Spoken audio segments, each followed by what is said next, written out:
आज 19 अगस्त से अफगानिस्तान की बिल्कुल ड्राई हो गई है।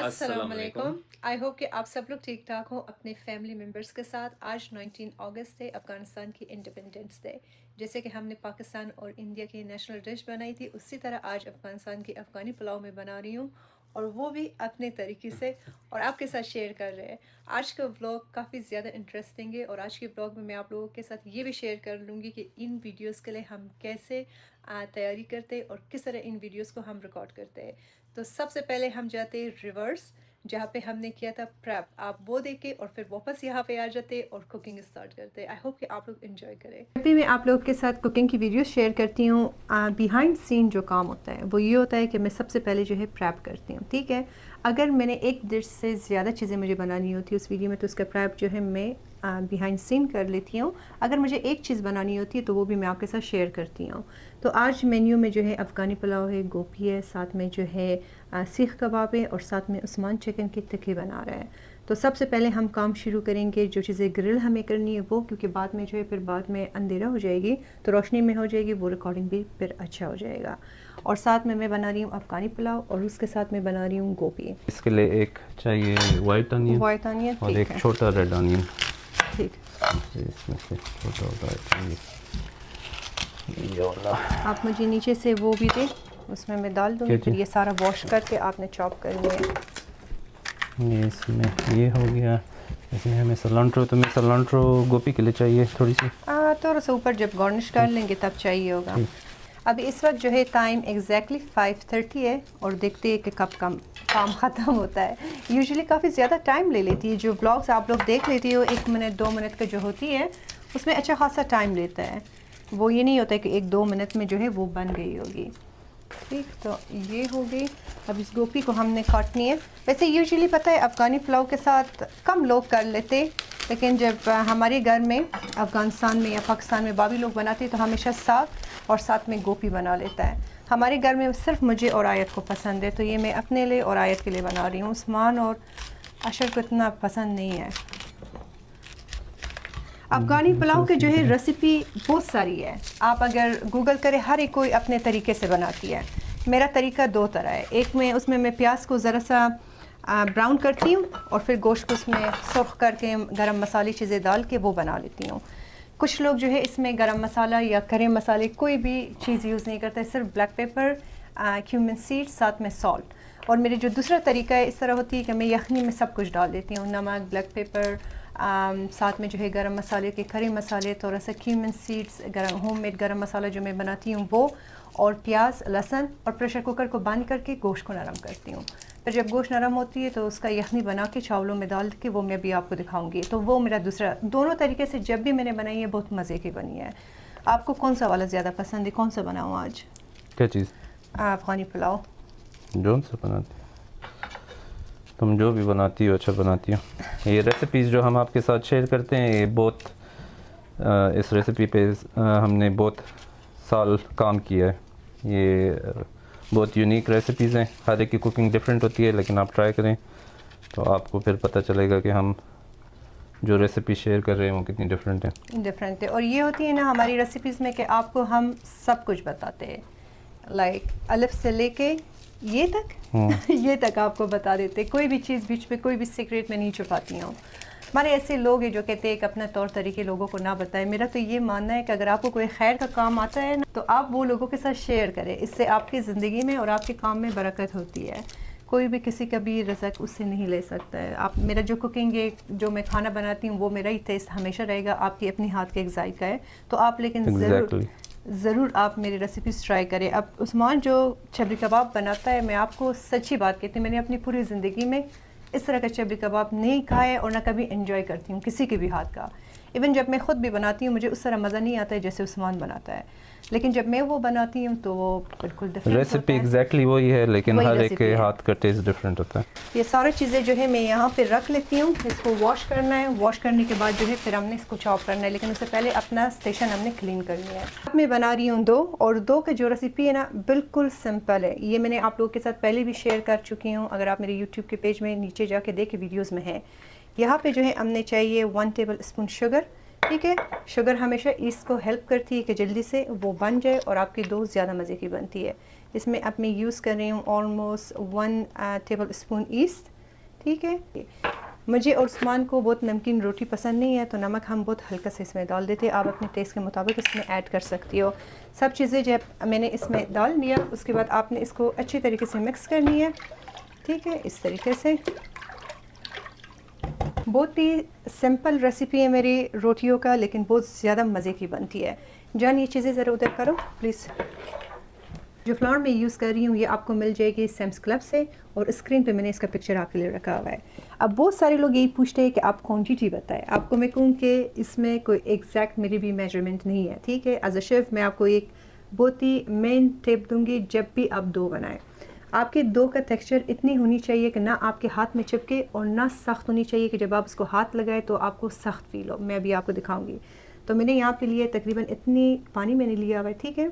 इससे मेरे ख्याल से 1.5 कप वाटर जो है गर्म पानी आपने लेनी है, और इसमें हमने डालना है फ्लावर तकरीबन 3.5 कप। तो मैंने 1 डाल दिया है, और ये हो गए 2, और ये हो गई 3, और साथ में जो है ना आधा और हमने ऐड करनी है। अगर डो का टेक्सचर ज़रा सा नरम बन गई तो इसमें मैं और भी ऐड कर लूँगी, अगर सख्त बन गई तो इसमें मैं और पानी ऐड कर लूँगी, जो अभी आपको मैं दिखाऊंगी। बस आपने ये मेन बात है, जब भी आपने डो बनाया आपने इस चीज़ का ख्याल रखना है। परफेक्ट किसी भी काम में कोई भी नहीं होती है, आपको अपने आप को परफेक्ट बनानी होती है। ये आप ले। तो एक वक्त थी कि मैं भी जब रोटियाँ बनाती थी मुझसे कभी सख्त होती थी, कभी नरम बन जाती थी, कभी नमक ज़्यादा हो जाती थी। वक्त के साथ आप प्रैक्टिस करोगे आप सब कुछ सीखोगे। और अगर आपके पास पैसे आप अफोर्ड कर सकते हो तो किचन 8 में इन्वेस्ट करें। बेस्ट मशीनें डो बनाने के लिए मैं कई सालों से यूज़ कर रही हूँ, और इसके अंदर जो है और भी बहुत सारी ऑप्शंस है जो आप और भी चीज़ों में, पास्ते के लिए और भी चीज़ों के लिए आप यूज़ कर सकती हो, ठीक है। तो इसको जो है ना हमने ऑन करना है मिक्स में, और छोड़ देना है कि ये सारा मिक्स हो जाए। जब ये डो बन गई फिर मैं आपको दिखाती हूँ। अब आप यहाँ पे देखें कि डो जो है बिल्कुल नरम बन गई है, ठीक है, बहुत नरम है। तो जो मैं आपको कहती हूँ ना कि मेरी कोई भी एग्जैक्ट मेजरमेंट नहीं है, वो इसीलिए मैं आपको कहती हूँ क्योंकि मैंने पहले जब आप लोगों को एज ए मेजरमेंट उसमें करके बताई थी तो बहुत सारे लोगों ने यही कंप्लेन किया था कि हमसे डो सख्त बन गई थी या नरम बन गई थी। तो इसमें अभी और भी मैंने फ्लावर ऐड किया। अब इसको ऑन करती हूँ जब तक इसका टेक्सचर ज़रा सा सख्त नहीं होती है। अभी आप देखें कि मैंने ये सारा मिक्स किया, लेकिन अभी भी ये मेरे हिसाब से नरम है, ठीक है, ये बहुत नरम है। तो अभी मुझे इसमें और भी फ्लावर ऐड करनी है, ठीक है। तो तकरीबन ये देखें 1/2 कप और भी इसमें चला गया। अब ये जो है ना बिल्कुल परफेक्ट डो बनी है, ठीक है। तो अब यहाँ पे जो है मैंने एक अलग सी बर्तन पे ज़रा सा ऑयल मैंने लगा लिया कि जब ये डो बन जाए तो ये चिपक ना जाए। तो इसको अब हमने रिमूव करनी है इसमें, और इसको किचन के काउंटर पे एटलीस्ट फॉर 2 आवर्स तक आपने इसको छोड़ देना है कि ये सही तरीके से बन जाए। बिस्मिल्लाहिर्रहमानिर्रहीम। और अभी आप मुझे यही कहोगे कि मैंने इतना डो बनाई हूँ तो ये ख़राब हो जाएगी। ये बिल्कुल ख़राब नहीं होती है। ये आप फ्रिज में रखें 1 हफ़्ते तक इसको कुछ भी नहीं हो जाएगी, अगर आपने इसको साफ़ सफाई से बनाया तरीके से आप बनाएं, साफ़ सफाई से बना के इसको कवर करके फ्रिज में रखें। आप इसका सुबह रोगनियाँ बनाएं, इसका घर का रोटियाँ आप बनाएं। इतना मज़े का होता है ना कि बाहर की जो लोग अमेरिका में रहते हैं आप लोगों को पता होगा कि यहाँ पे जो नान बाहर मिलती है वो बेसिकली बिल्कुल बासी होती है। हमारे घर में तो वो खाया नहीं जाता है, इसलिए हम घर में बनाते हैं। और ये देखें माशाल्लाह से कितनी ज़बरदस्त डो बनी है। मेरी अम्मी हमेशा कहती थी कि जब डो बनाती हो अगर वो दुम्बे के फैट की तरह लगे ना तो बस समझो कि डो तुमसे मज़े की बनी है। तब इसको कवर करके बस रख देती हूँ और छोड़ देती हूँ कि 1-2 घंटे तक ये सही तरीके से बन जाए। सारा सेशन मैंने क्लीन किया, और जो भी चीज़ें थी दुम्बे का गोश्त अफ़गानी पुलाव के लिए, साथ में चिकन कबाब के लिए, कीमे का गोश्त जो है सीख कबाब के लिए, गोभी और साथ में सब्ज़ियाँ, सब चीज़ों को मैंने साफ़ सुथरा वॉश करके रख दिया। अब यहाँ पे जो चीज़ें कबाब के लिए हमें चॉपर से निकालनी है वो काम करनी है, और आपको दिखानी है कि इसमें क्या क्या चीज़ें और हमें ऐड करनी है। यहाँ पे मैं उस्मान के लिए जो है ऑनियन चीज़ें काट लेती हूँ, और उस्मान चॉपर से निकाल देगा कबाब के लिए, ठीक है। यहाँ पे जो है सबसे पहले गार्लिक को जो है उस्मान ने चॉपर से निकालनी है सब चीज़ों के लिए, तो वो काम हम कर रहे हैं। मैं निकालूँ? ये बस इस प्लेट में निकाल दो। तो ये हमारी गार्लिक जो है वो चॉप हो गई है। ये हमें चाहिए तीनों चीज़ों के लिए, चारों चीज़ों के लिए एक्चुअली। सारा एक साथ डाल दो। इसको बहुत अच्छी तरह फाइन चॉप करनी है। अच्छा, ऑनियन को जो है बिल्कुल फाइन चॉप करनी है। डाल लो। तो इसका जो जूस है ना वो आपने सही तरीके से निकालनी है। तो ये जूस किसी और उसमें निकाल देती थी। खैर इसमें निकाल दो, उसमें डाल दो और फिर इसको हटानी है। आपको क्या शौक है बर्तन गंदा करने का? हाँ, फिर किसको धोना है? मुझे। अब इसमें हमने डालना है ग्रीन चिलीज। चिकन की अब मैंने काटनी है क्यूब्स। इसको सिर्फ मिडल से हमने अलग करनी है। ज़रा सा बड़े बड़े चंक्स रखनी है कि ये फिर कुक करने के बाद ड्राई ना हो जाए। ठीक है। इसके लिए जाएगा योगर्ट 1 टेबलस्पून आपने डाला। 4 टेबलस्पून 4 टेबलस्पून लेमन जूस। इसमें हम चिकन के मुनासबत से लेंगे तो ये पैक काफ़ी बड़ा है तो इसका हम हाफ पैक, क्योंकि आची मसाला जो होती है शान से ज़्यादा स्पाइसी है, तो इस चीज़ का आपने ख्याल रखनी है। घी कितनी टेबलस्पून डाल लूँ? एक। हाँ, इसमें गया 1 टेबलस्पून घी। दो आई थिंक 2 से ना 2 टेबलस्पून घी मैंने इसमें ऐड किया। ठीक है। और इसको बस सिर्फ मिक्स करना है। नहीं, इसमें अभी हमने ऐड करना है गार्लिक ऐड करना है। शेफ साहब से भूल गई है, तो इसमें तकरीबन मैंने 1 टेबलस्पून जो है इसमें मैंने गार्लिक ऐड किया। It's enough? हाँ, और भी चाहिए? गाढ़ा सा पेस्ट आपने इसकी बनानी है। जो है ना हल्का सा मैं ऑरेंज फूड कलर ऐड कर रही हूँ क्योंकि इस मसाले में इस तरह का कलर्स नहीं है, तो इससे ज़रा सा टिक्कों का कलर जो है खूबसूरत आ जाएगी। मैं हमने ऐड करना है चिकन। तो ये हो गई सारी चिकन। अच्छा, तो ये देखें बहुत ही अच्छी कोटिंग हो गई चिकन की। और हमने पीस थोड़े से बड़े रखे हैं क्योंकि चिकन बहुत जल्दी ड्राई होता है, तो उसके पीस। और ये वाला जो है ना ब्रेस्ट पीस की टेंडर लाइंस है। ठीक है। तो ये जल्दी नरम भी हो जाती है, तो इसलिए इसको ज़रा सा बड़े पीसेस रखे, फिर ये जूसी बनती है। इसको कवर करके मैं फ्रिज में रखती हूँ और आप जो है उसका काम शुरू करते हैं। अच्छा, कबाब के लिए जो ऑनियंस और सलांट्रो हमने चॉप किया था उससे बहुत अच्छी तरह आपने पानी निकाल लेना है। और इसमें हम ऐड करेंगे 1 टेबलस्पून 1.5 टेबलस्पून तकरीबन गार्लिक। कोई भी मुश्किल रेसिपी नहीं है, बहुत आसान रेसिपी है और बहुत ही मज़ेदार कबाब बनते हैं। कीमा जो है हमारा तकरीबन 3-4 पाउंड के करीब है, तो इसको हम बाद में ऐड करेंगे। मुझे जो है पहले मसाला मैं मिक्सचर में ऐड कर लूँ, तो उससे जो है ये मिक्सचर कबाब में बहुत अच्छी तरह से मिक्स होता है। और मसाला आपने कौन सा लिया है? शान का सीख कबाब मसाला। ठीक। लोगों को इससे बहुत प्रॉब्लम होती है, कहते हैं कि इस डब्बे मसाले में केमिकल्स होते हैं और ये आपके लिए अच्छा नहीं है। तो आपको अगर बाहर जो खुले मसाले हैं वो जिस तरीके से बनते हैं वो प्रोसीजर अगर आपने देख लिया तो आप खुले मसाले भी नहीं लेंगे। ये एक अच्छी फैक्ट्री में बनता है, इसमें कोई भी ऐसे केमिकल्स वो नहीं होते। फूड अथॉरिटी इसको अप्रूव करती है तो ये मार्केट में आता है। और बाज़ार वाले मसाले जो हैं वो आपको हर गली के कोने में मिलते हैं, कोई भी अप्रूव नहीं होते। तो आपको अगर ये लगता है कि ये डब्बे वाला मसाला इसमें कोई केमिकल्स हैं तो क्या कर सकते हैं? कुछ भी नहीं कर सकते। तो इसका भी उस्मान सही तरीके से मिक्स कर रहा है सब चीज़ें। तो ये जी कबाब का मिक्सचर बहुत अच्छे तरीके से मिक्स हो गया है, तो इसको थोड़ी देर हम फ्रिज में रख देंगे और फिर उसके बाद इसको हम सीखों पे लगा के बाहर जाके बारबेक्यू करते हैं इसको। जब तक कीमा और चिकन जो है ज़रा सा मैरिनेट नहीं होती है, मैं इस तरह करती हूँ कि जितने भी ये बर्तन गंदे हुए ये सारे बर्तन वॉश करती हूँ।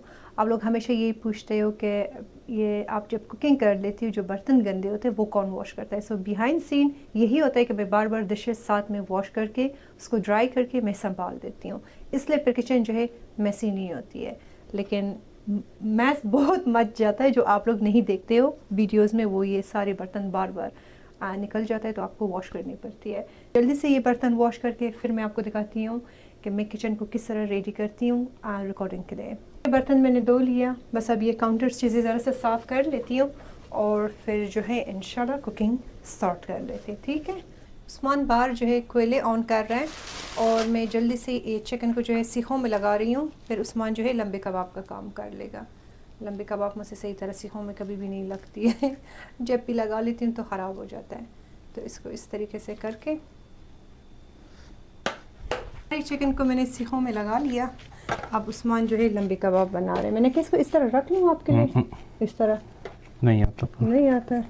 और ये मैं आपको क्लोज़अप से भी दिखा रही हूँ कि ये उस्मान किस तरह करता है। इससे बड़े खूबसूरत डिज़ाइंस आ जाती है कबाब के ऊपर। मुझसे सब कुछ बनती है लेकिन ये चीज़ मुझसे नहीं बनती है। मैंने जितना भी कोशिश की ये मुझसे ख़राब हो जाती है। ये बस हम आ गए बाहर और यहाँ पे उस्मान जो है चिकन को ग्रिल कर रही है। उस पर ज़रा सा ऑयल का ब्रश कर रहा है। साथ में ही हमने फ़ैन ऑन किए ताकि ये कोयला जो है वो ताज़ा रहे। ठीक है, साथ में हमने ये टमाटर भी रख दिया। चावलों के ऊपर ये रख लेंगे और कबाब के साथ बहुत ही मज़े की होती है। साथ साथ में चिकन को भी देख रही हूँ कि जले नहीं।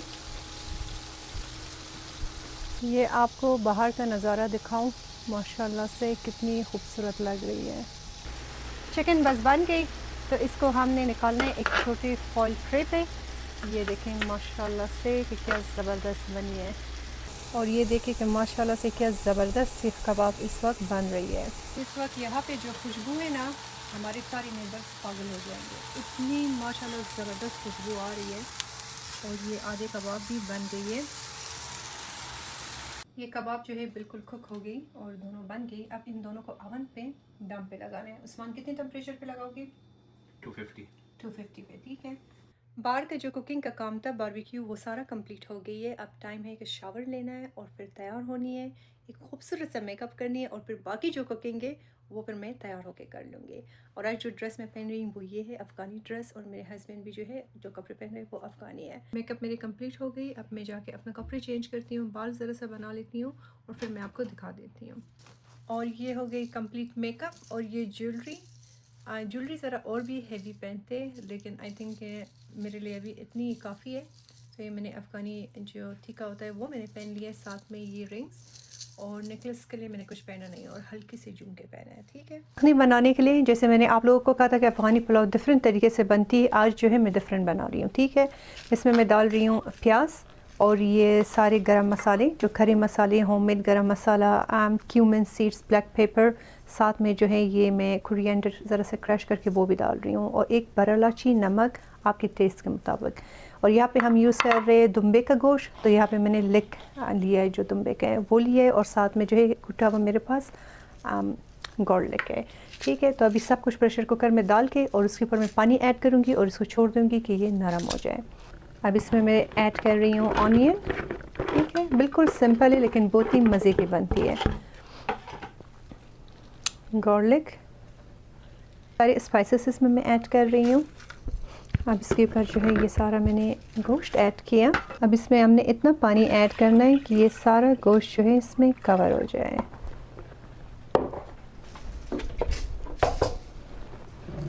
ये देखिए माशाल्लाह से बहुत सारे लोग अफ़गानी पुलाव में जो है गरम मसाले या ये चीज़ें नहीं डालता है। मैं इसलिए डाल देती हूँ कि इससे एक बहुत ही ख़ास और मज़े की खुशबू आती है चावल में।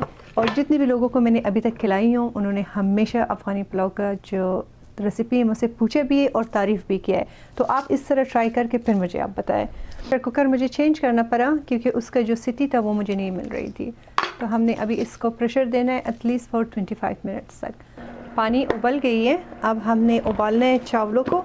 चावल मैं यूज़ कर रही हूँ सेला और मदर राइस। ये आपको किसी भी अफ़गानी स्टोर से मिल जाएगी। ठीक है। तो आपने इसको इतना नरम करना है कि एक दाने को अपने हाथ में आप थोड़े आराम से टूट जाए। ठीक है। उप्स। अच्छा, यहाँ पे कैरेट्स को जो है मैंने ख़ुद ही काट लिया है क्योंकि बाहर बहुत पतली मिलती है। तो ये काट के मैंने वॉश करके फ्राई पैन पे रखा। ऊपर ज़रा सा मैं शुगर इसलिए ऐड करती हूँ क्योंकि यहाँ की कैरेट जो है वो स्वीट नहीं होती है। तो ज़रा सा स्वीट होता है चावलों के साथ फिर अच्छी लगती है। और थोड़ा सा आपने पानी ऐड करना है। कुछ लोग इसको ऑयल में फ्राई करते हैं लेकिन मैं यही रिकमेंड करूँगी कि आप इसको स्टीम दें कि ज़रा सा नरम हो जाए। फिर आगे आपको दिखाती हूँ। इसका पानी बिल्कुल सूख गया। अब इस कैरेट्स को जो है ना हमने निकालनी है किसी फॉइल के ऊपर या एक अलग सी प्लेट में जिसमें आपने डालना है। इसको छोड़ देना है कि ज़रा सा ठंडा हो जाए। इसी फ्राई पैन में जो है ना ज़रा सा ऑयल ऐड करनी है और हमने जो रेज़न से उसको ज़रा सा हल्का सा आपने फ्राई करनी है। इसमें मैंने ऐड करनी है ये सारी रेज़न्स। इसको बस हल्का सा आपने फ्राई करना है। ख्याल रखना है कि आपसे जले नहीं, वरना फिर ये करवे हो जाता है। ठीक है, रेज़न्स हमारी बिल्कुल कम्प्लीटली कुक हो गई है। देखिए बिल्कुल परफेक्ट, ना जले आपसे और ना कच्चा रह जाए। तो अब ये भी इसी कैरेट के ऊपर डाल देंगे और फिर इसको कवर करके बस आप साइड में रखें जब तक चावल नहीं बनती है। अच्छा, ये चावल जो है बस बिल्कुल परफेक्ट नरम हो गई है। ये देखिए आराम से टूट रही है। अब इसको हमने ड्रेन करनी है और जब आप इसको ड्रेन करें इसके ऊपर ठंडा पानी खोल दे, ताकि इसके अगर आप इसके ऊपर ठंडा पानी ना डालें तो वो स्टीम में और भी फिर नरम हो जाएगी आपसे। तो 25 मिनट्स इसकी कंप्लीट हो गई है। इसका प्रेशर जो है रिलीज़ करते हैं और फिर मैं आपको दिखाती हूँ। बिस्मिल्लाहिर्रहमानिर्रहीम। देखिए माशाल्लाह से क्या ज़बरदस्त यखनी बन गई। गोश्त भी बिल्कुल परफेक्ट नरम हुआ है। ठीक है, तो गोश्त निकाल के एक अलग सी बर्तन में, और अब जो है इसका यखनी में नमक चीज़ें सही कर लेती हूँ चावल के लिए। तो आपने नमक अपने हिसाब से करनी है। मैंने वहाँ पे चीनी रखा हुआ है कि वो ज़रा सा ब्राउन हो जाए, वो कलर के लिए हमने यूज़ करनी है। चीनी को ब्राउन करके ना आपने इस तरह करनी है। अब इसमें मैं यखनी ऐड कर रही हूँ, इससे बड़ा खूबसूरत कलर आ जाती है अफ़गानी पुलाव में। बस इतनी यखनी में डाल लूँगी। तकरीबन 4 गिलास चावल मैंने लिए, तो इससे जो है मैं 1.5 गिलास जो है यखनी ले लूँगी। ये सारी चावल जो है ना इसी के अंदर हमने डालनी है इस तरीके से करके। अब इसमें मैं ऐड कर रही हूँ ये सारा गोश्त। बिस्मिल्लाहिर्रहमानिर्रहीम। अब बाकी चावल जो है वो मैंने डाल दिया। ये आप देखें कि जब यखनी डाल देती हूँ ना तो चावलों का कलर कितना खूबसूरत हो जाता है। ठीक है, ये यखनी हमने डाल दी है इसमें। अब यहाँ पे जो है इस पे मैंने ऑयल गरम करके वो ऐड कर रही हूँ।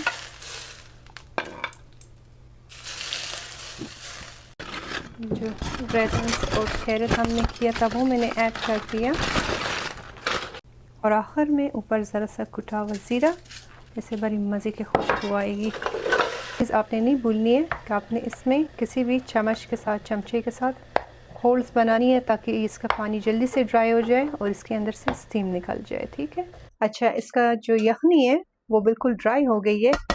अब हमने लगाना है इसको दम पे, और इसके ऊपर आपने कोई बारीक चीज़ रखनी है कि अच्छे तरीके से दम मिल जाए। चूल्हे को ज़रा सा लो पे रखना है। एटलीस्ट फॉर 25 मिनट्स आप इसको दम दे दें। अच्छा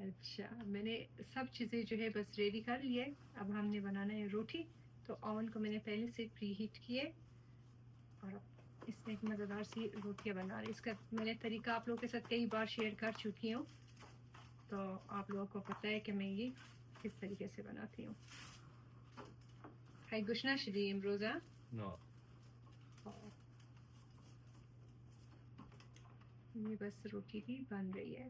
तो ये देखें माशाल्लाह से कि कितनी ज़बरदस्त रोटी बन गई है। अब चावल का दम कंप्लीट हो गई है। अब हमने करना है इसको डिश आउट। बिस्मिल्लाहिर्रहमानिर्रहीम। ये सारे जो रेज़न्स और कैरेट्स हैं ना, इसको हमने हटानी है साइड पे। देखें माशाल्लाह से कि क्या खिले खिले और ज़बरदस्त चावल बनी है।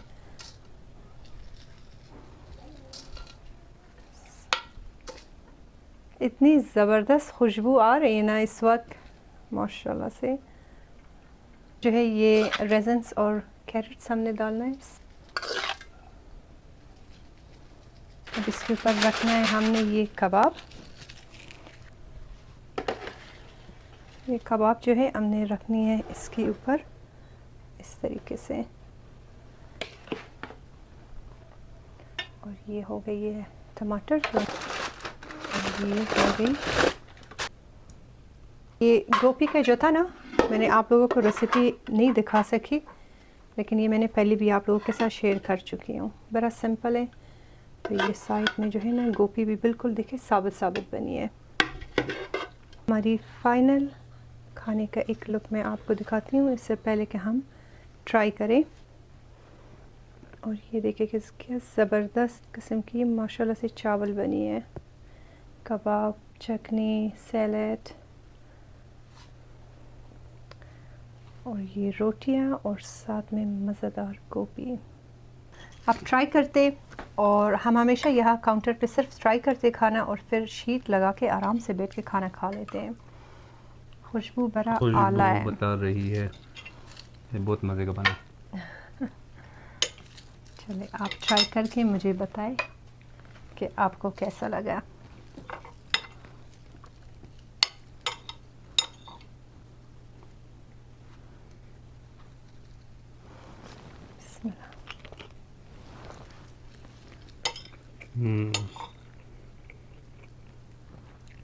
बहुत ही आला।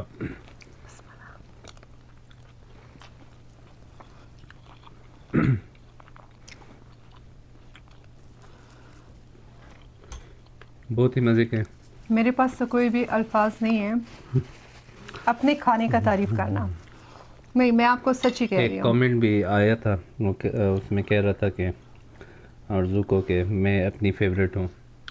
तो इंडीड वो अपनी फेवरेट इसलिए हैं कि उनके पास जिस तरह का वो काम करती हैं और जिस तरह के टैलेंट है उनके पास, तो वो अपनी फेवरेट होनी भी चाहिए। अगर आपने ये खाना ट्राई किया होता था ना, फिर आप खुद ही कहती थी कि वाकई में ये लड़की सही कह रही है। हम कल ही ब्लॉग में आपके साथ शेयर किया था ना, हम गए थे रेस्टोरेंट में और खाना खाए थे। मैंने इस तरह का खाना कहीं पे भी नहीं खाई हूँ।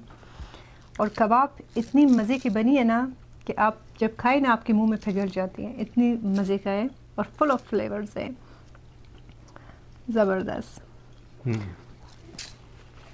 कैसा है? जाके अपना खाना खा लेते हैं और आज का ब्लॉग यहीं पे ख़त्म करते हैं। आई होप कि आप लोगों ने एंजॉय किया हो। इंशाल्लाह इन फ्यूचर और भी कोशिश करेंगे कि आपके साथ इस तरह फैमिली ब्लॉग्स शेयर किया करें। अब ये खाना वाना खाने के बाद जो सफाई होता है वो मैं कर लेती हूँ, लेकिन उसको ब्लॉग में ऐड नहीं करती क्योंकि फिर बहुत लंबी हो जाएगी। लेकिन अपना बहुत ख्याल रखें। Thank you so much for watching. अल्लाह हाफ़िज़। अल्लाह हाफ़िज़।